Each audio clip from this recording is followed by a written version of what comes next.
Hare Krishna. Hare Krishna. Om Jnanatimirandasya Jnananjanashalakaya Chakshurunmilitam Yena Tasmai Shri Gurave Namaha. Shri Chaitanya Manobishtam Sthapitam Yena Bhutale Swayam Rupa Kadamayam Tadati Swapadantikam. Namo Vishnu Padaya Krishna Prastaya Bhutale Srimate Bhaktivedanta Swami Iti Namine. Namaste Saraswati Devi Gauravani Pracharine Nirvishesha Shunyavadi Pashyatya Deshatarine. Jai Shri Krishna Chaitanya Prabhu Nityananda Shri Advaita Gadadhara Shivasati Gaura Bhakta Vrinda. Hare Krishna Krishna Krishna Hare Hare Hare Rama Rama Rama Hare Hare. So good morning, dear devotees. We are going to be starting a new book today by His Holiness Sachinandana Swami. And the name of the book is The Nectarean Ocean of the Holy Name. I'm thinking you all can see my screen. So this book, again, along the same lines, right, that we have been focusing on the holy name. So I'll just give you kind of a preview of what it looks like with this book. So here it has several sections, right? So you can see that first, after introduction, we will start with what is the holy name. And then we go on to chanting the holy name. Again, the three ways of chanting Krishna's nature, his energy is really going deeper again of the holy name. What are the characteristics?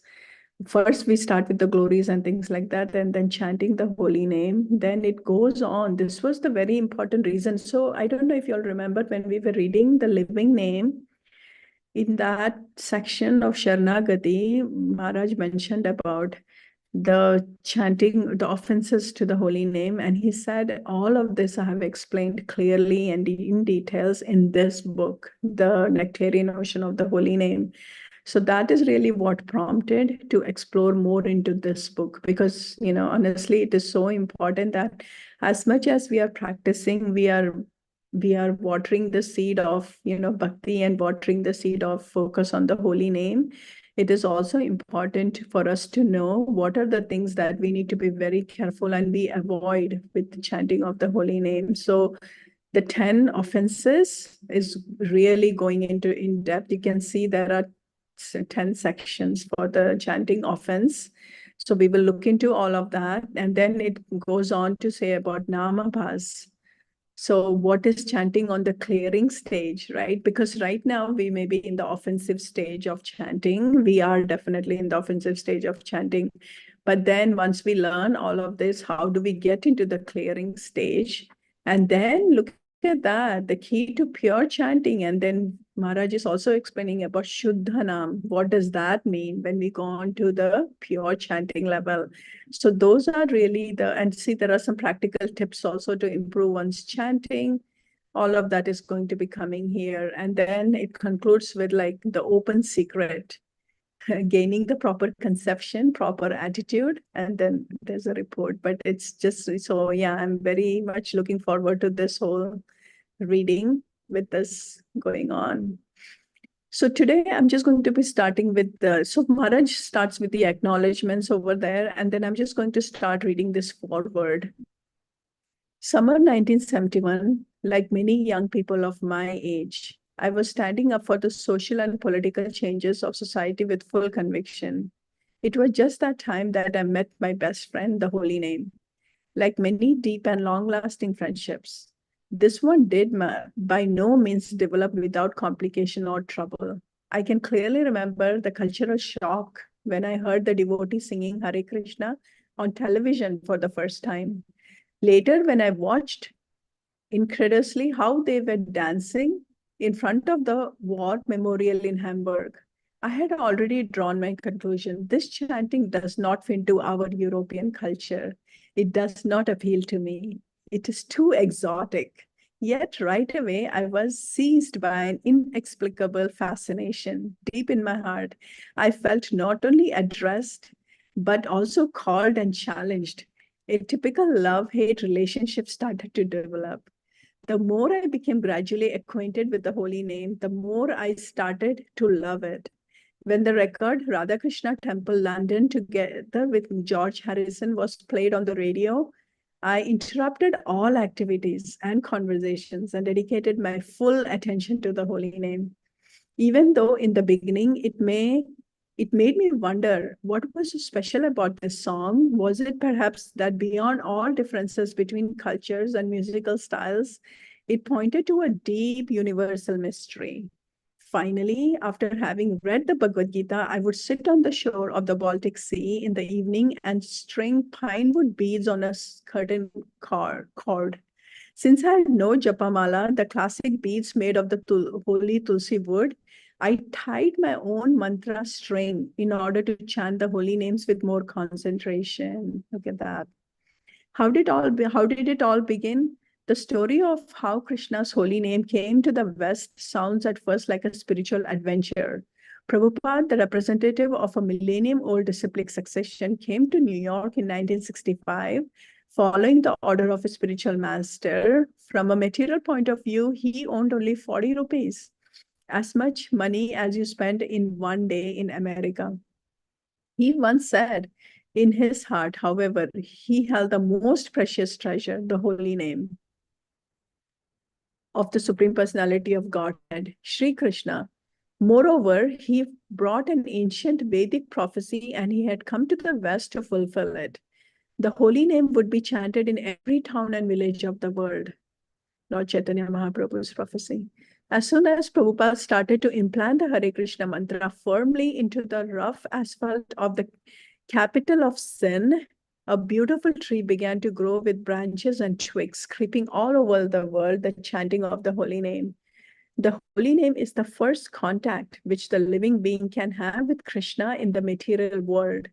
Gradually, that name reveals itself to the seriously determined person as Krishna himself, with his transcendental form, his qualities, and finally with his transcendental leelas.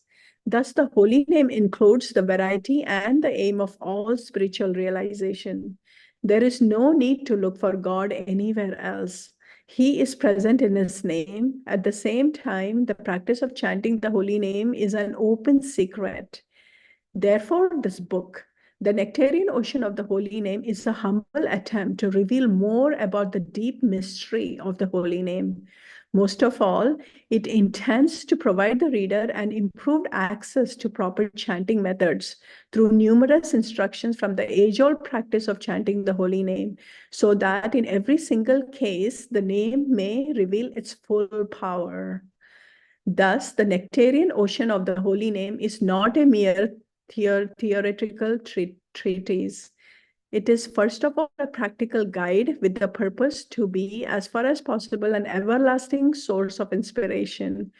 Of course, I am aware that this publication will not be able to fully expound the topic. For thousands of years, the holy name has inspired innumerable Vaishnava poets to fill palm leaves after palm leaves with the glorification of its glories.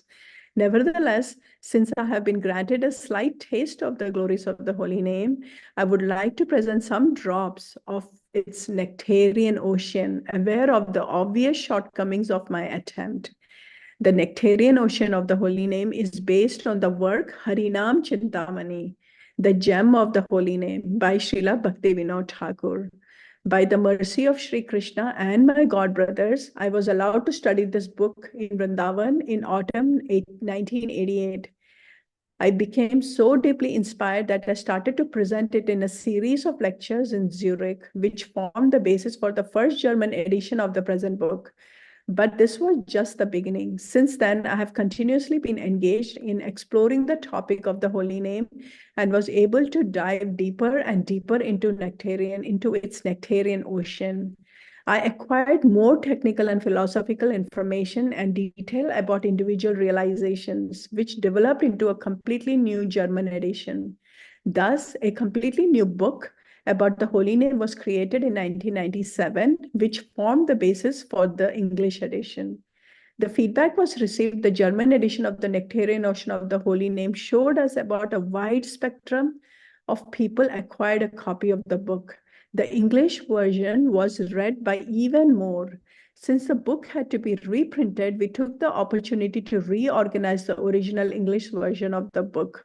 While the content and essence remains the same, minor changes have been made in various parts of the book to improve on the flow and presentation of the material. Nevertheless, it is quite probable and also desirable that in another 10 years, a new edition should be written. Just like an ocean offers many unexplored depths, the Nectarian ocean of the holy name similarly holds greater and greater mysteries for the spiritual seeker. As I'm an imperfect conditioned soul who writes about a subject of the eternal spiritual world, mistakes are bound to creep into this presentation, even though we tried our best to repeat the message of Guru, Sadhu, and Shastra. Also, despite a staff of the best editors in the world, the English reader will soon detect, if he or she has not done so already, that English is not my mother tongue. Be it as may be, we pray that our enthusiastic endeavor will be appreciated by those who spend their time finding the essence rather than concentrating on the false.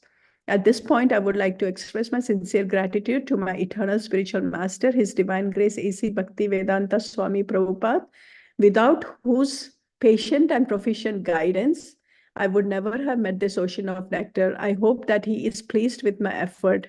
I would also like to thank my readers for their interest in this topic.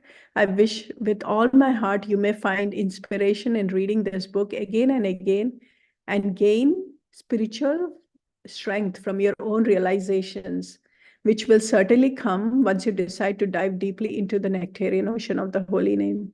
In concluding, dear reader, let me give you a few hints which will help you to appreciate the book better. The spectrum of readers will most probably range from the person who is just somewhat interested in spiritual life to the devout and well-experienced practitioner, whose level of advancement is vastly superior to ours. To make the book equally relishable to all, I suggest visiting it like a botanical garden. There may be areas and sections which do not interest you immediately, whereas others instantly engage your fascination. So you might leave the ordinary route to explore them according to your own order. You might decide to wander at random and later choose to revisit certain chapters. All this and many more possibilities are fine. Let me, however, humbly remind you that the real visit to the Nectarian ocean of the holy name will only take place if you dive into it by chanting yourself with full attention and deep affection. We would consider it our great fortune if this book did its little service to our readers by inspiring them in this way. And this is signed by Sachinandana Swami Maharaj, autumn 1998. All right, very beautiful introduction to the book, and I'm very appreciative of Maharaj doing all this work for all of us, so we are getting inspiration and we can improve our own chanting